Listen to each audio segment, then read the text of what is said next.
All right, everybody. Good morning. Excuse me. Good morning to you all. Welcome to Family Morning Sessions with yours truly, DMPSpeaks. I am glad to be in front of you on this morning, this wonderful Wednesday morning. How are you all doing on today? My goodness gracious, it's a great day. Why am I saying it's a great day? It's a great day to be alive. God is great. He's worthy and worthy to be praised. Can I just testify for a moment? It is so amazing. Even when you go through things, you're not going through those things by yourself. Even when you're dealing with some family issues, you're not dealing with those things by yourself. You have someone that loves you unconditionally. There is no conditions when it comes to God. So I am glad to be here on today, and I hope you and your family are doing well. So let me introduce myself properly. My name is David M. Pinkston, but I go by the name of DMP Speaks. I am a speaker, soon to be author. I am a board certified Christian counselor, but I am a personal development coach for families. I want to help develop your family in the best way. Why? Because that's what God intended. That's what he wants. He wants the family to be put back together. If you go from Genesis even to Revelations, there's a lot of things that's in the family that a lot of families go through. And I want to shine a light on an area that your teen and or young adult might be dealing with. It's a strong possibility they might be dealing with these things. And what we want to talk about on this morning is, and I want you to share this session with someone. The topic is how to address teen emotional stress or struggles, excuse me. How to address teen emotional struggles. I need you to share this.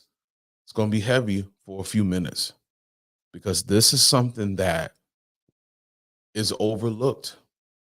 We talk about mental health more, but I don't think we talk about mental health enough when it comes to the emotional stability of some of our kids.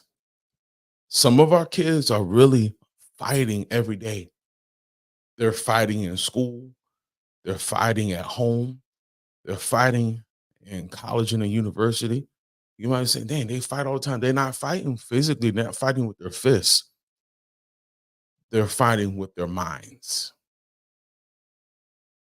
They're fighting with being who they are called to be and chosen to be. They're fighting against everything because it's not what you think. They're fighting so much emotional struggles. And sometimes when they're fighting emotional struggles, they start fighting with you. It's not always intentional, but because of the demand, if we can be honest, that we put on our kids, and it's not a bad demand all the time.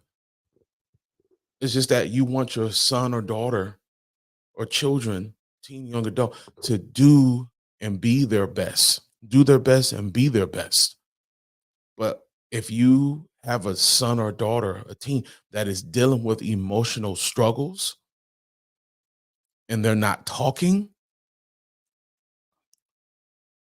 sometimes it can come out in tears. Sometimes it can come out in frustration. Sometimes it can come out in yelling. Why? Why are they? Some of them are fighting back tears, like physical tears. Why are they fighting back these physical tears? Because guess what? Number one, they're dealing with a lot of pain inside. Just imagine for a moment, just imagine if you were a teen in these days, the pain to know you don't know who you are yet, the sorrow some of them feel because they're confused. And if they're not confused, they're trying to figure it out because there's a lot of confusion. A lot of times social media it's a blessing, but sometimes it can, if it's not used correctly and if people are using it and abusing it, it can be very confusing because they'll tell you to be a certain way. They'll tell your child to be a certain way. And you're teaching them something else, something different, something that's going to help them. So you're fighting against that. They're fighting against the hatred of themselves. A lot of kids, a lot of youth that I work with, if I ask them, do you love yourself? You know what they'll say? They'll pause. They'll say, I guess I love myself. So there's an area, if they have to guess, there might have been one or two or 10 times they didn't really like themselves. They didn't really love themselves. So that leads into self-rejection. They've already been rejected by friends. They've been rejected maybe by parents. They might be rejected by friends. I'm just giving you examples, but they start to self-reject themselves because everybody else has rejected them. Sometimes there's manipulation in certain parents. Keyword certain, not all, but certain parents disassociating themselves from their families, isolating themselves from their families. Again, attacks from social media, their sexual identity. And again, like I said, rejection from others. All of these things take a vital place in your teen and young adult's mind. It might not be all that I talked about, but there are some things in there, some things I kind of left out on purpose just to let you know and just to remind you your teen or young adult is dealing with some issues. They are dealing with some pain. They are dealing with some things that can really make them feel that they are by themselves. Sometimes they might not even know where to turn to because they are isolated. They're bruised mentally and emotionally. A lot of times that comes out in anger. That comes out, I don't want to be bothered today. I don't want to talk about it today because they're trying to figure it out. And one thing I've learned as being a father figure and an uncle to my niece and being a father to my son, sometimes we can push unintentionally, but we can push our children so hard that we don't realize that we're placing so much pressure on them for our well-being. I didn't say in every situation, but some situations we can put so much pressure on them unintentionally, not to harm them, but we don't recognize that we are harming them in certain ways. Because I can be honest, sometimes I can be very tough, especially on my son. I could be tough because you want him to, and I want him to be the man that he's supposed to be. But sometimes I do have to realize he's still a kid. He's still learning. My niece is 23 and she's grown, but she's still growing. And when you think about it like that, that they're still growing, you always should have, and I'm going to make this very clear, you should always have an expectation for your kids. If you really love them the way that you do, any great parent, excellent parent wants wants their child to do well, want them to thrive and not just barely make it. Does that make sense? But sometimes we can put that pressure on them too much because we can put that pressure on them so much they don't know where to turn to. And I'm not just talking about they might turn to drugs and alcohol. That does happen. But the emotional state, they can be stuck in limbo. They can be stuck mentally. They can be stuck emotionally, not knowing what to do with their feelings. So sometimes when they're lashing out, they're just frustrated. When they're lashing out, they've been told one thing and you're telling them another. You're putting so much pressure on them again without knowing, or sometimes you do know. We have to be very careful with that. I haven't always made the best decisions when it came to the emotional stability of my son. Some of you have maybe not made the best decision when it comes to the emotional stability of your teen or young adult. But there's always an opportunity to change. Does that make sense? You're still living,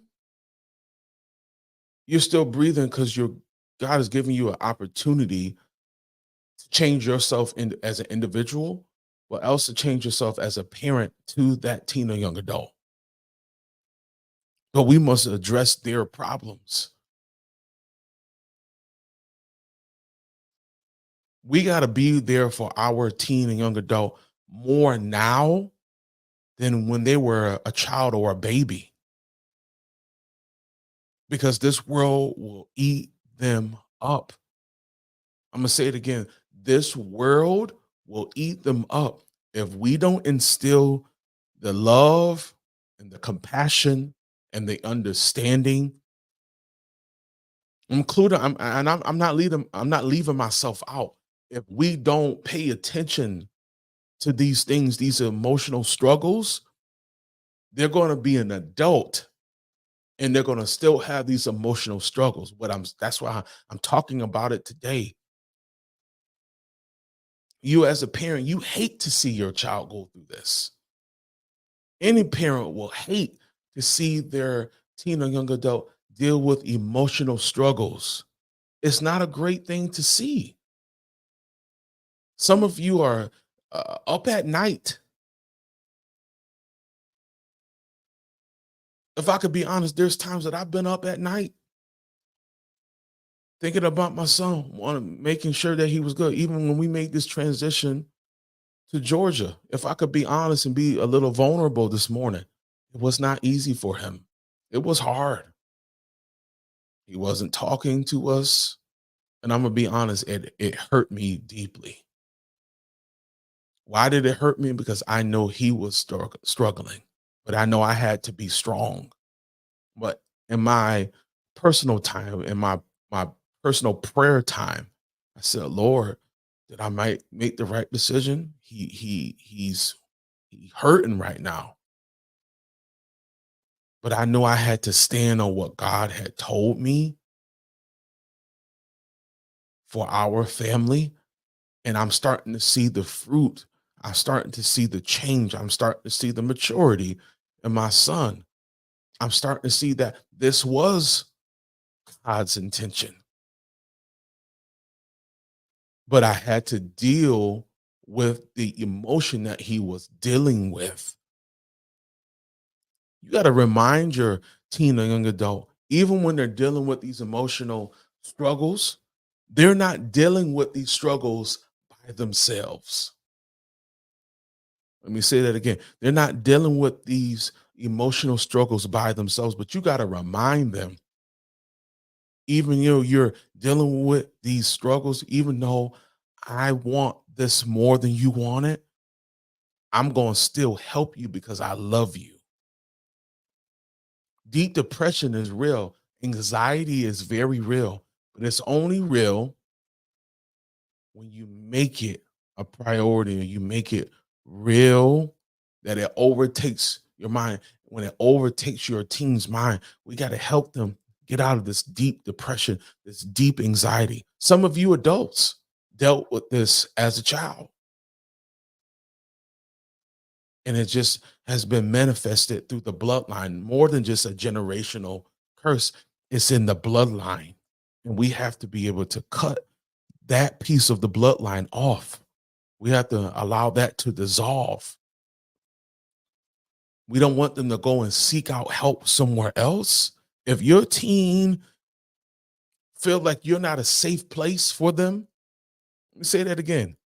If your teen feels like you're not a safe place for them, they're going to go find a safe place And I'm telling you, as a parent, I constantly work on myself emotionally and spiritually.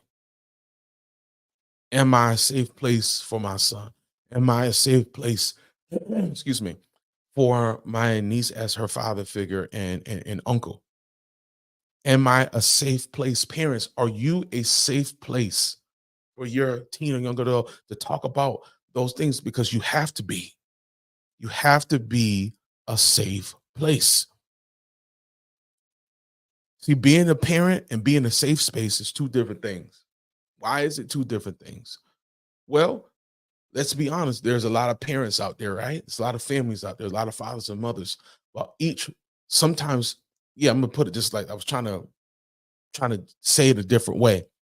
You can be a parent and not be a safe place, a safe space, excuse me, a safe place to talk, a safe place to let their hair down or their beard down, right?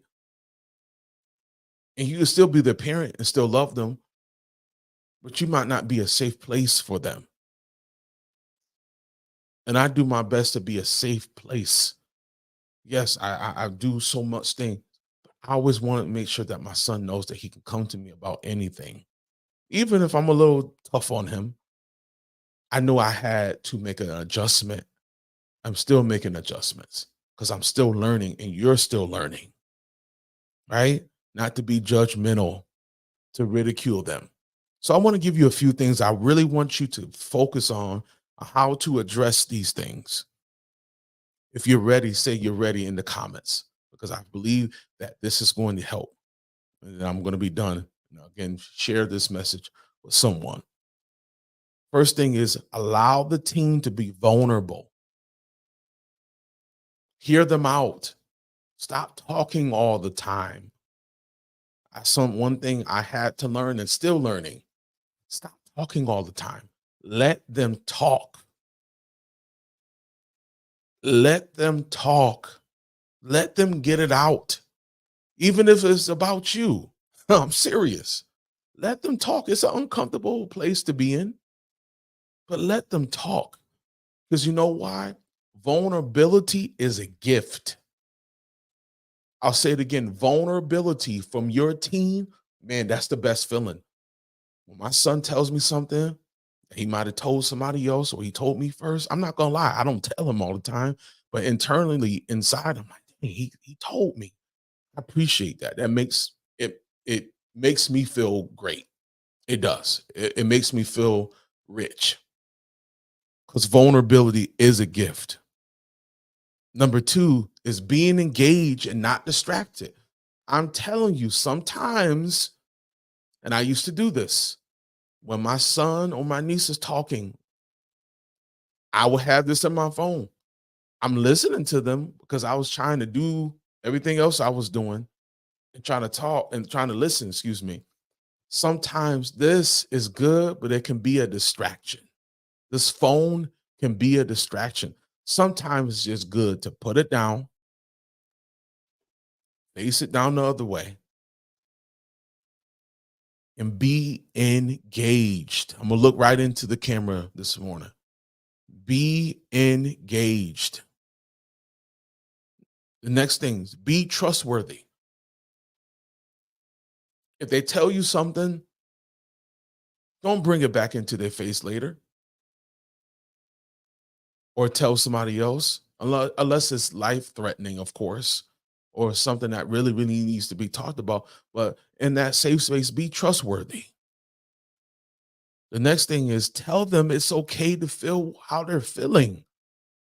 We're not telling our teens or young adult, it is okay if you have pain. It's okay if you're not okay, but let them and remind them that you are there. It's okay to be feeling these feelings, but you're not going to feel these feelings by yourself. Also, let them know that there is help. There is help. They don't have to fight against whatever is harming them emotionally, psychologically. And the last thing is your willingness as a parent guardian to adjust your perception of their needs, that you adjust how you see what they're going through, that you're just not making assumptions, you're not judging them. You're looking at the situation with clear conscious clarity, right? And knowing that we're going to get through this. You're not just going to get through this. We're going to get through this together, because at the end of the day, when they know that you're there, when they're struggling, it makes you not even feel rich, be wealthy. Because the gift of vulnerability is real, letting them know that it's okay to feel how they're feeling, being trustworthy, being a safe space, being engaged and not distracted, knowing that there's help for them and you're a part of that support and that help as their parent too, and that willingness to look at their issue from a different lens. So everybody, thank you so much for your time. I know I gave you a lot, but look at the replay.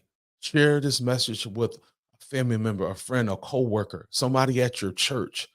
Believe me, you'll be surprised what your team might be dealing with.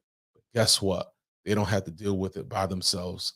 There's a family out there that's dealing with these things with their teens by themselves.